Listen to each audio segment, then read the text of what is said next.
ओम शांति।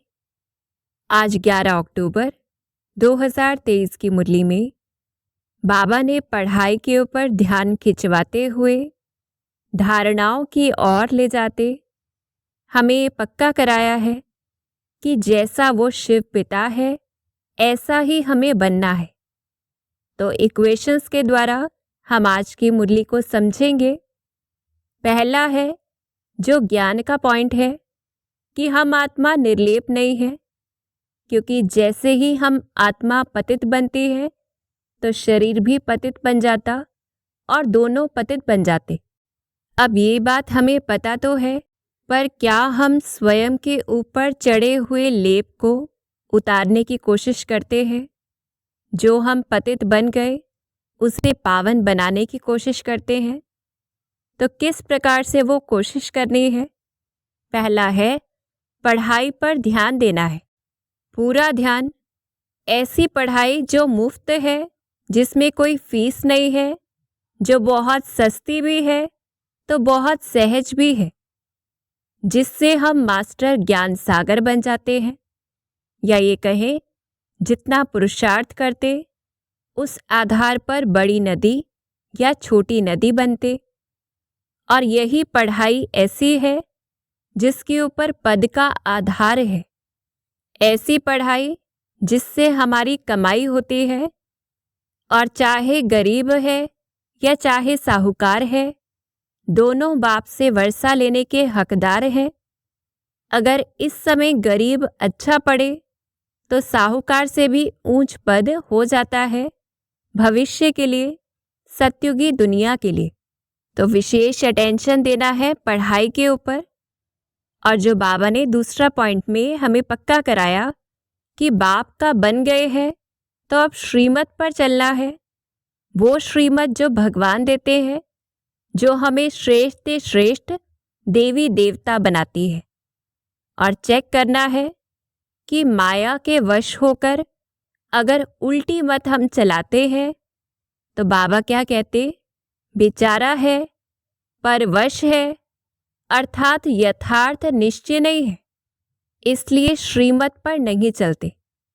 तो चेकिंग करनी है कितना हम श्रीमत पर चल रहे हैं, कितना मनमत पर, परमत पर, अर्थात माया की मत पर चल रहे हैं। तो अब पढ़ाई है क्या? मनुष्य सृष्टि झाड़ के आदि मध्य अंत को जानना, जिसको कोई भी मनुष्य मात्र नहीं जानते, जिससे ही हम त्रिकालदर्शी बन जाते हैं। तो बस क्या करना है? ज़्यादा से ज़्यादा चक्र घुमाना है, तो उसमें पूरी पढ़ाई हमारी आ जाएगी। फिर अगला सब्जेक्ट जो योग का है, उस पर अंडरलाइन करना है कि त्रिकालदर्शी एक तो ऐसे बनेंगे कि जितना बुद्धि में चक्र फिराएंगे। और कैसे बनेंगे? सिमरण करना है। हम 84 जन्म लेकर पाठ बजाते हैं, हम शरीर धारण करते हैं, तब पूरा त्रिकालदर्शी कहेंगे और दूसरे को भी बना पाएंगे। तो चक्र के लिए क्या चाहिए? आत्मिक स्मृति चाहिए, आत्मिक स्थिति चाहिए। तो क्या करना है? देही अभिमानी बनना है। प्रैक्टिस करनी है कि मैं छोटी सी बिंदी आत्मा इस शरीर को चलाने वाली हूँ, और मुझ आत्मा में अविनाशी पाठ नूंधा हुआ है। अब मुझ आत्मा को वापस अपने पिता के पास जाना है।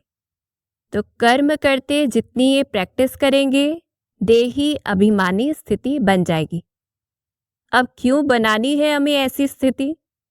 तो बाबा ने कहा क्योंकि वो हमारा पिता है और अब हमें उसके पास वापस जाना है, इसलिए देही अभिमानी भी बनना है और बाप को भी बहुत याद करना है।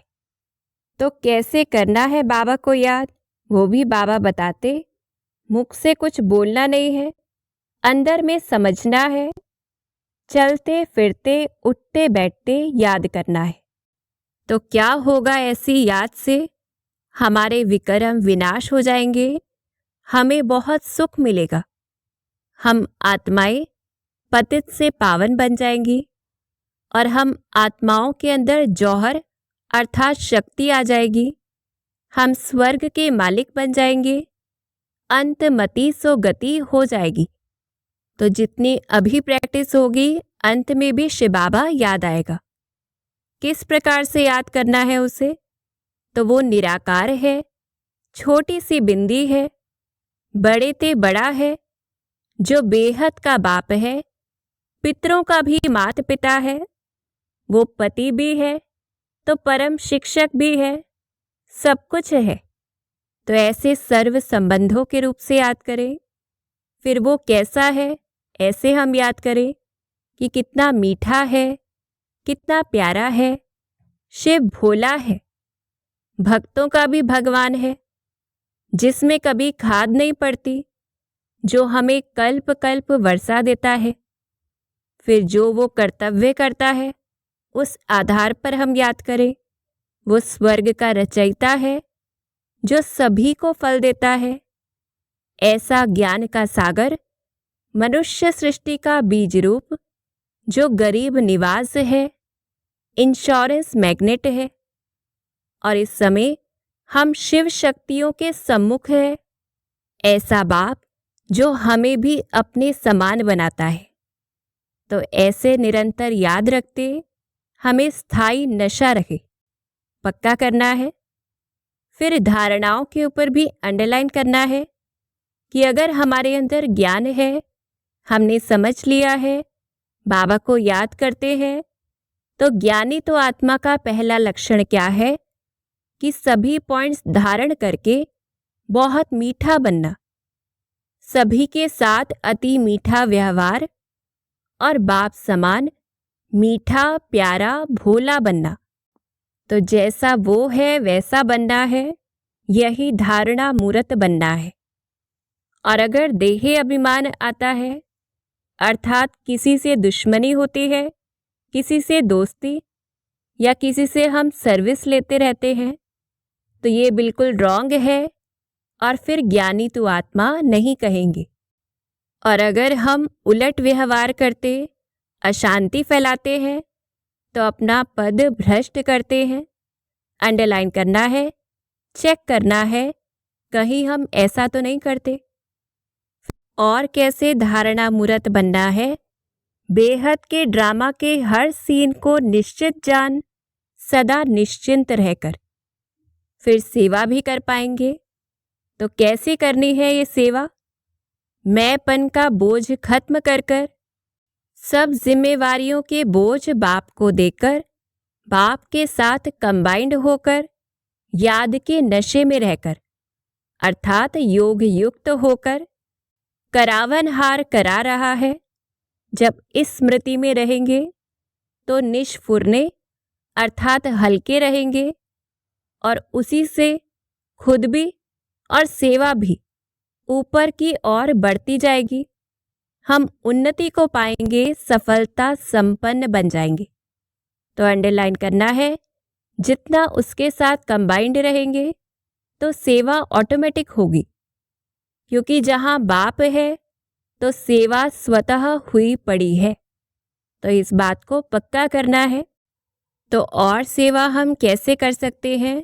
धन के द्वारा कर सकते हैं कि अगर साहूकार 5,000 रुपया इंश्योर करता है और गरीब 1 रुपया ही कर पाता है, तो वो बराबर है। डायरेक्ट अपने को इंश्योर करते हैं और स्वर्ग में 21 जन्मों का एवजा दोनों को बराबर मिलता है। तो देखना है हम कितना सफल करते हैं और किस प्रकार से सेवा करनी है। तो पढ़ना तो है ही, साथ में पढ़ाना भी है। और वो कैसे करना है? तो सारा मदार धारणा पर है, साथ में हिम्मत दिखानी है। अंधों की लाठी बन सर्व आत्माओं को नींद से सुजाग करना है। कैसे करेंगे? ज्ञान की शंख ध्वनि करके, और उसी से हम आत्माओं को सुख का वर्षा मिलेगा। और अंत रिजल्ट क्या होगा? बाप को भी वही अति प्रिय है। तो ऐसे भगवान का प्रिय बनना है। ज्ञान, योग, धारणा और सेवा सब पर अंडरलाइन करते हुए। अच्छा, ओम शांति।